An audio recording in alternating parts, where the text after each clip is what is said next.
नमामि शमीशाननिर्वाणरूपं विभुं व्यापकं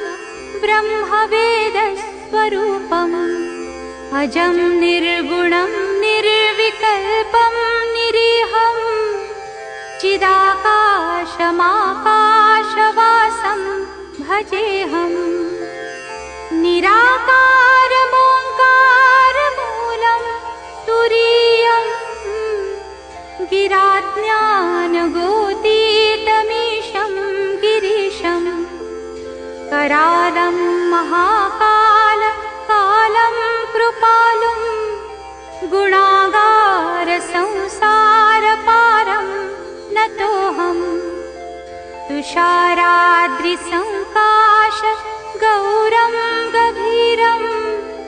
मनोभूतकोटिप्रभाश्रीशरीरं